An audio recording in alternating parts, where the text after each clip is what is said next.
kryet? Nesër, partia parë, kryetari i Kuvendit do të me ftu propozuesin. Propozuesi del dhe mbjellëri deputet në votim. Të gjithë syt në Kosovë do të jenë nga vota e partisë parë. Që i bjen nëse vetëvendosja se voton veni nesër metet prap pa kuvend, mas 48 ore i njëjtit tregim, nëse dhe mas 12 ditëve s'kemi kuvend, a ka në farë pritshmërie me pas zgjedhje të reja, a ka në farë pritshmërie me pas prap hallakom? Aja që ka ndodhur deri tash, zgjedhjet po duken zgjidhja vetëm me kont folsh, dhe në çdo analizë që nxjerr është ka ndodhur. Aja që unë besoj e drejtë e fitume e imja si deputet, është që sovraniteti i Kuvendit të Republikës nuk guxon më prek. Kushtetuta e njeh demokracinë parlamentare, Kuvendin e Republikës organi më i lartë. Sovraniteti i Kosovës në tokë, në ajër, edhe në çdo cepsaj mbrohet në Kuvend Republikës. Polici del në kufi e mbron diçka që i thot Kushtetuta e Republikës. Aja ka sallën në Prishtinë, salla plenare Kuvendit. Nesër aty deputeti fiton drejtën, nuk mundet me amor askush, as gjykata, as presidentja, as kush, sepse ne deputetët i zgjedhmi ata. Qeverin, presidentin, gjykatës kushtetuese dhe organet tjera të famorana. Nuk mundet, aja që po dëgjohet tash ju nda edhe ekspertat e kushtetutës, edhe hartues të kushtetutës, po shihet mendimi i ndam, por nuk guxoj me leju që me vendos presedane të tilla që e rrezikojnë demokracinë parlamentare, sepse e humb karakterin e Republika 17 shkurtit. E humb karakterin totalisht. Nëse është agjende fshehur, humbja e Republikës 17 shkurtit për një republikë tjetër, është diçka tjetër.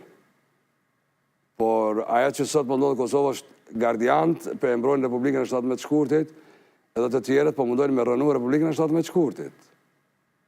Zatën nuk i ndajën, po nëse e bojmë një përshkrim drejt, Republika dy korrikut për cilën populli i Kosovës, 2 milion, pa dallim, e kanë ndërtu, e kanë majt.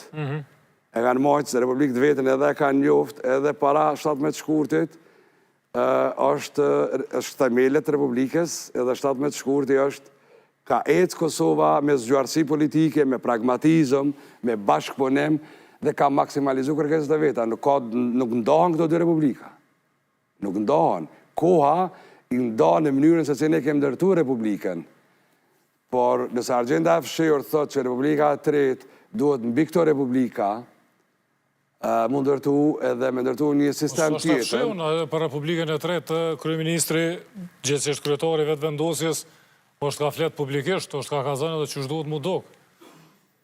Nuk është më në agenda e fshehtë që kjo, është ai vizionin çu do mu dok Republika e tretë në Këshill të Përgjithshëm të partisë, dole shpalosi njëri majti fjalim, kallzoi saktë çapo të. Kjo ka të bëjë me shpalosje para njerëzve të Kosovës. Partinë e tij mund të shpalos, mund t'i menaxhon, mund t'i udhëheq, dhe mund t'i nënshtron politikisht, por është çështje e demokracisë tyre të brendshme, nëse ekziston. Nëse nesër edhe... Por jo para Kosovës. Nëse nesër edhe të shtunën gjinët në metodë kreative që me i ble edhe disa ditë, a është opcion mu marrë vesh partit për me shku në zgjedhje, me votu të ikon edhe me shpërnda Kuvendin me njëherë, a është fol në herë? Nuk besoj që ki deputet, prej 120 tash, me vullnet që ka me shpërba vetë vetën. Okej, e bora përgjigjen. Nuk ja jap atë nacione personalisht, unë jam pjesë e debatit në brendshëm nëse grupi parlamentar dhe kryesia LDK-s